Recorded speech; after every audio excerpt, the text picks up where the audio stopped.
Hi guys, welcome back to my channel. Grab something to drink because today we're talking books. So this is gonna be a video about the books I really loved in 2022. So you have, oh my god, I'm fucking up my fucking thing. Oopsie. So those are gonna be the books I loved most in 2022. So I try to read 4 to 5 books a month, and whenever I'm done reading something, I just write it down so that I know what I've read, and so that when I want to talk about the books I've read in a month, in a specific month, or even here in a year, I can just grab my list and just do it easily, you know.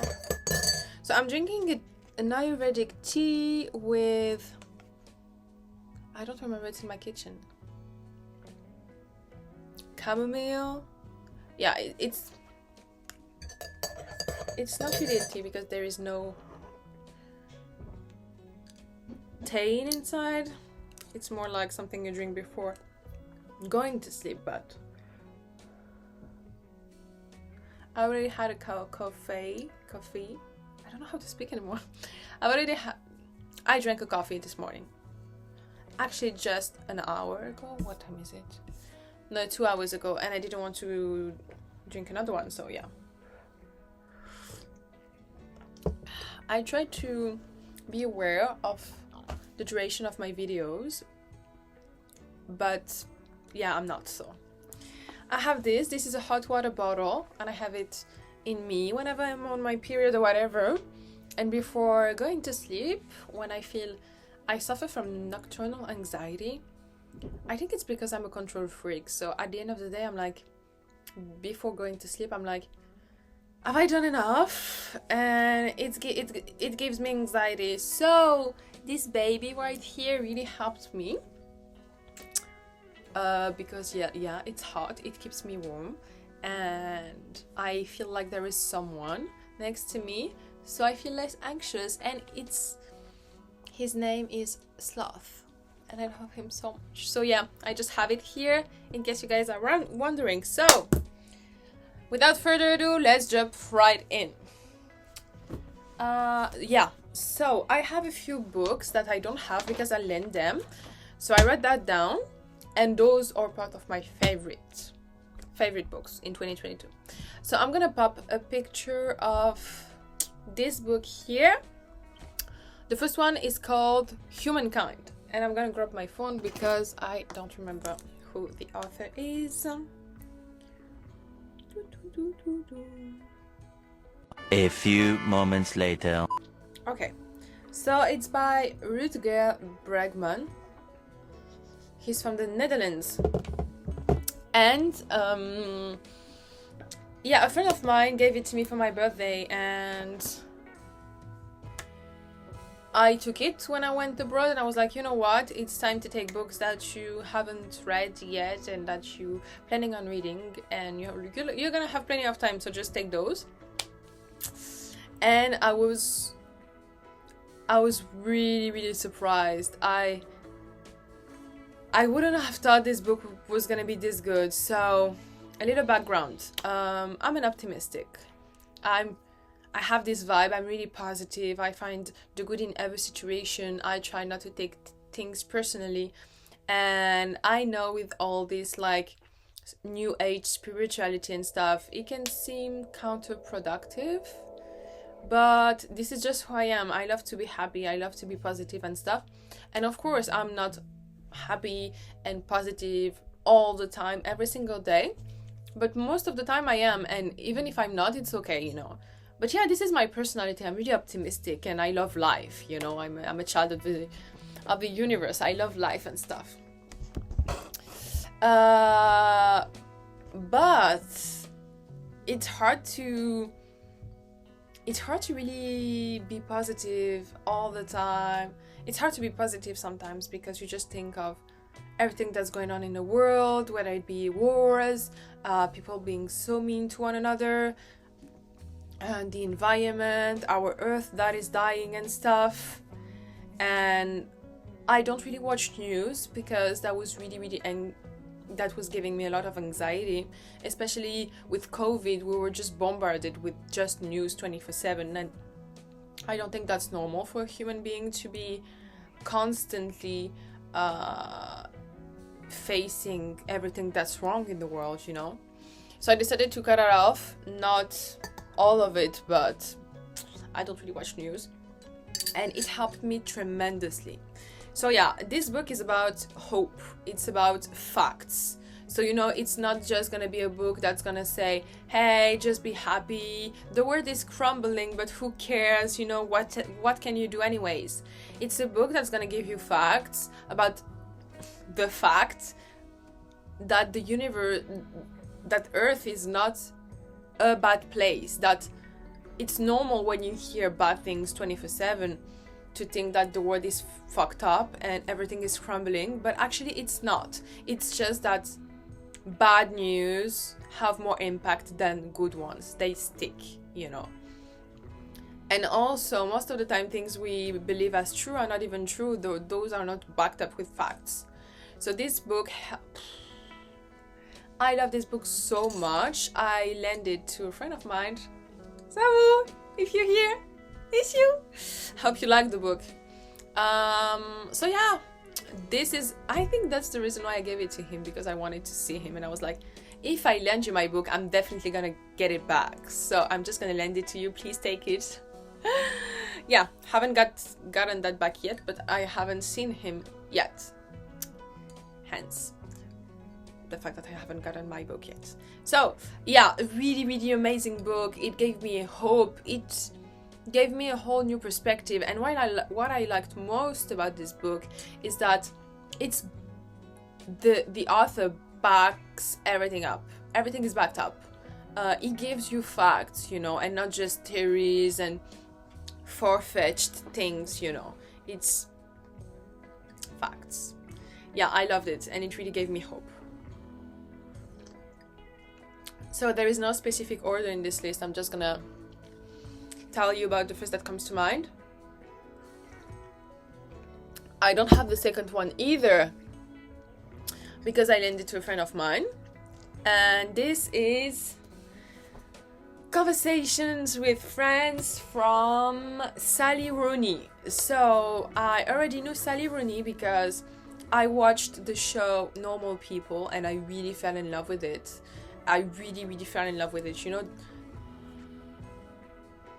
sometimes you just watch series and you're like, I have to binge watch this series until it's over, otherwise I'm not gonna be able to function normally. That's what happened with the series. And I was like, I always love books more than the adaptation in cinema, or whether it be series or movies or whatever. But I knew for a fact that I would love the book. So I kind of fell in love with the author. And when I was in Bali, I went to this bookshop, and I saw Conversations with Friends, and I was drawn to this book. Like, this was the only book I was drawn to in the whole shop, you know. And I was like, I'm already reading something, but I'm just gonna go for it and buy this, you know, follow my intuition. Maybe I'm ready for this book, you know. And I think everything happens for a reason, even the small things. So I was like, yeah, this is gonna be me. So I had to pace myself in order not to finish it in one shot. I loved it so much. I would give everything just to forget about it and read that all over again. Actually, every book I'm gonna talk to you guys about today are books I would kill someone just to be able to forget all about them and read them again for the first time. So yeah, Conversations with Friends, what is it about? And yeah, to circle back to Normal People. No, we're gonna do that later. Yeah, Conversations with Friends. It deals with feelings, with emotions, but deep feelings and deep emotions, you know. It's not surface level thing. It deals with It's about a woman, a young woman. She's a student, and she's just trying to navigate through life. She suffers from endometriosis, and I'm really so happy the author talked about it, because it's not that known. I mean, it starts to get known and recognized and as a illness and stuff, and doctors try to do things, you know, when it comes to it, to alleviate your pain and make it more tolerable and stuff. But for the longest time, it was just considered period pain, you know. But it's not, and I know it because my mom suffers from it, and she's going through it, you know. It's really, really hard, and thankfully she went to an amazing doctor, and they told her that she suffered from it, so she could do something about it, you know. But it's still not really recognized, and I thought that was amazing that she was talking about it. It goes deep into feelings and emotions, and feelings of jealousy, and how you can love several people at the same time and really love them, you know, polyamorous relationships and stuff. I love it. It's kind of a psychological book. It goes deep into emotions, feelings, everything of that sort. If that's your jam, go for it. Plus, I think I'm really in love with the author. She's my discovery of the year, and I've read 2 out of 3 of her books, and I fell in love, because the next one, the same author. So, Sally Rooney, Normal People. I was talking to you guys about the show earlier, and yeah, when I was in Amsterdam, I tried to be careful of not buying too much online. But it's hard because I read a lot in English and not so much in French. And where I live, in my hometown, it's not that common to find good English books or good foreign books, for that matter. So when I was in Amsterdam last month with a friend of mine, I was like, here, in Amsterdam you can find everything and anything. That was amazing. I went to an amazing bookshop, and I was like, this is a sign. I feel called to this book. I also bought The Courage to be Disliked, but I haven't read that yet. I love this author, her style, the way she goes deep into feelings, into emotions, the psychological side of things. It's really, I think, even when it comes to this book and the other one, you can really relate to them, you know. It's not a book that you're not gonna be able to relate to, that's gonna be so far-fetched or whatever. I mean, if that's what you're into, there's no problem, of course. But I like books I can relate to. And my first love was novels, you know. And I read a lot of non-fiction books, so sometimes I just like a good book I can dive into, lose myself into, and this was one of them. She goes deep into feelings of self-disgust, because we talk a lot about self-confidence, self-esteem and stuff, and not liking yourself, but being disgusting by the mere sight of you, that's something, you know, and that's not talked about enough, in my opinion, you know. And it doesn't matter what you look like. You look at yourself in the mirror and be disgusted by what you see, whether it be physical, mental, even both, you know. And I related a lot to María, the main character of this book. Read that. It's amazing. If that's what you're into, go read it. It really...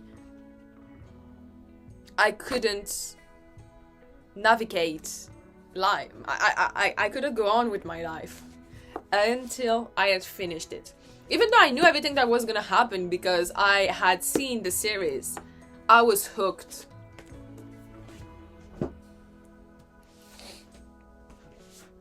Now we have a classic, if I must say, everyone's been talking about. It Ends With Us by Colleen Hoover.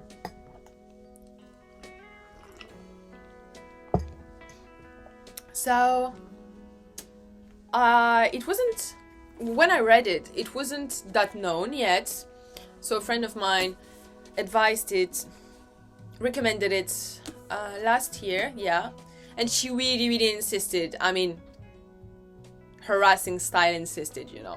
So I was like, okay, I'm gonna give it a go. And when I came back from Cape Town, I was in the airport bookshop. I always go there, even if I don't have anything to buy, even if I don't want to buy anything, just to be surrounded by books and to be in my element. And you know, you never know when you might feel called by a book. So I was like, yeah, I was reading something at the time, I don't remember what it was, but I dropped it. I was like, we're gonna pause this and read that instead. So I felt called to it, so I grabbed it.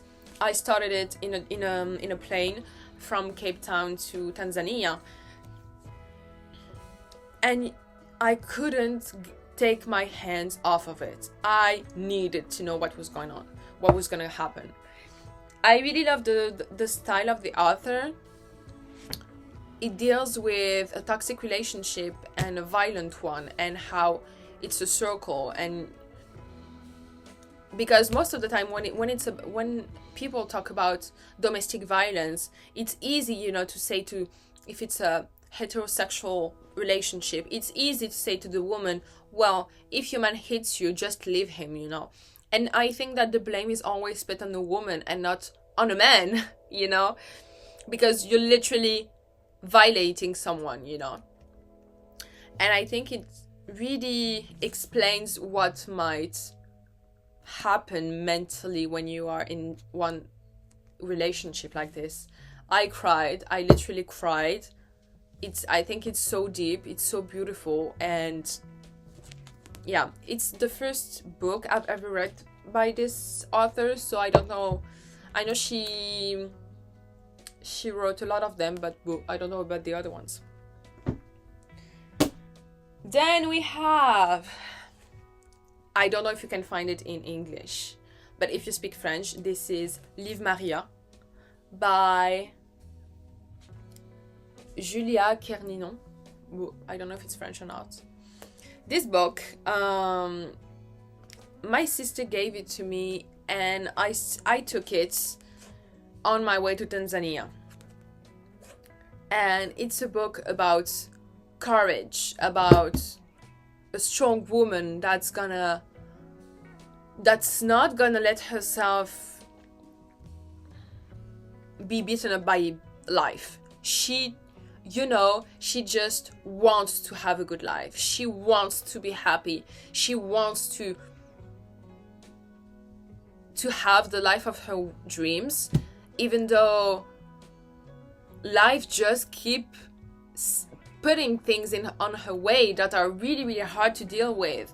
Some really shitty things happen to her, and she's just like, you know what? Okay, I'm feeling down. Okay, I'm feeling really sad. Okay, I want to kill myself, but I'm not gonna do it because I'm hungry. I'm hungry for life. I'm hungry for more. And especially reading this, being on my way to Tanzania, and little did I know at this point when I read this book, when I started reading this book, little did I know everything that was gonna happen in the next few months. But yeah, it's a book about a strong woman that is really brave, and I have really good memory, but when it comes to books, I think I can forget books, you know. Like, I don't really know exactly what happened in it now, which is amazing because it means I'm gonna be able to read it again. But I still have it in my mind. I know some things. I still remember things, so I'm gonna wait a little bit, but I'm gonna forget about it eventually, but not forget that I loved it, so I'm gonna be able to read it again. Now we have 2 books. This video is super long. I think this is just what we're gonna go for, you know, a 20-25 minute video.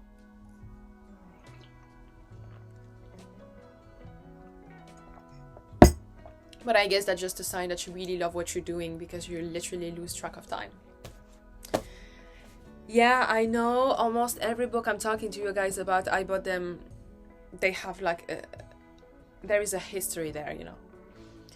I bought this book when I was in Bali, just a few days before going back to France, and I love this author. So it's if you don't know her, it's Rupi Kaur. I don't know how you pronounce it. And she wrote poetry. She wrote Milk and Honey, The Sun and Her Flowers, and yeah, Homebody, and another one I think, but I'm not sure. And I'm in love with her style, with her universe, everything.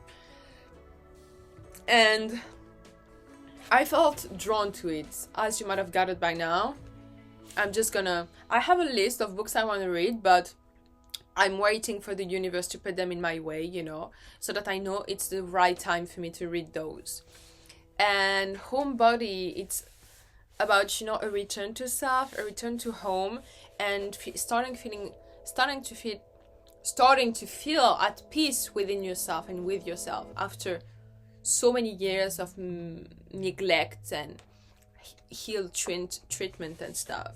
And that's funny because in another video I was talking about the fact that I never thought I would find home somewhere, you know, especially because in Tanzania it wasn't going that great and stuff. But I found home in Bali. I really did. And I felt home within myself. I felt home with people around me, about friends that I made, about everything. Bali was my home and is my home. And I'm gonna go back there, that's for sure. And I was in a really special place at this time, you know, just being done with all my travels after traveling for so many months by myself, and I was gonna go back to France, and it really helped me. The style is amazing. She talks about really, really deep things. It's a book that made me realize that I wasn't at war anymore with myself. Yeah, that was it. I go buy it, or buy it secondhand, or ask someone to lend it to you. Please read this. And poetry, I didn't know I was that into poetry, but yeah, like I just opened a random page and it says, no, not this one.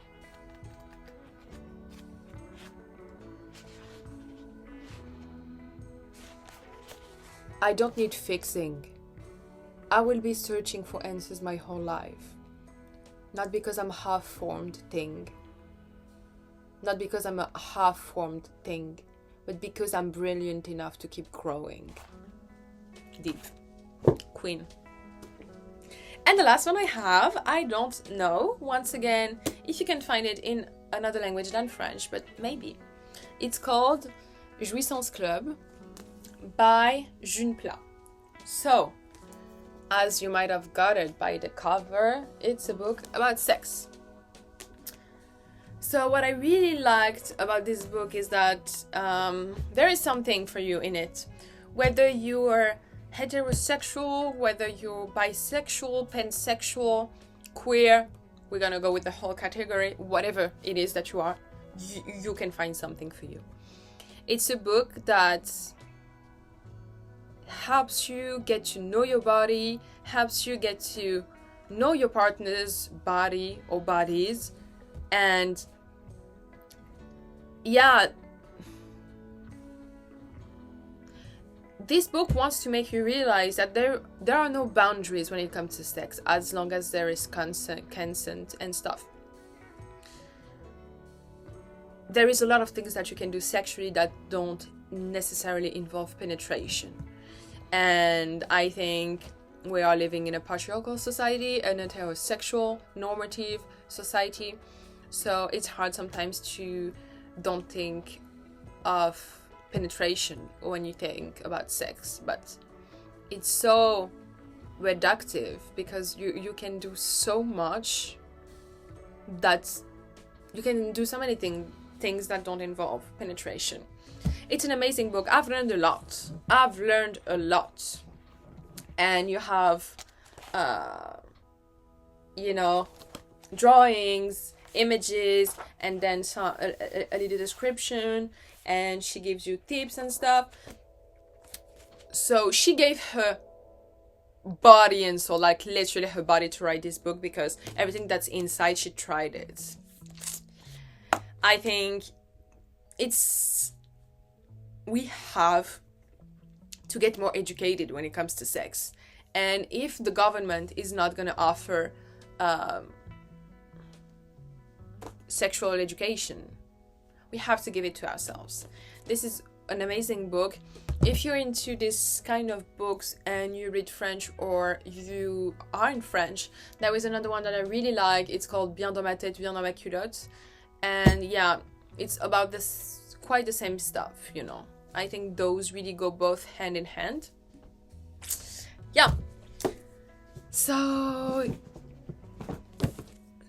many books. How do you recognize a good book? Well, it is simple. Thanks for asking.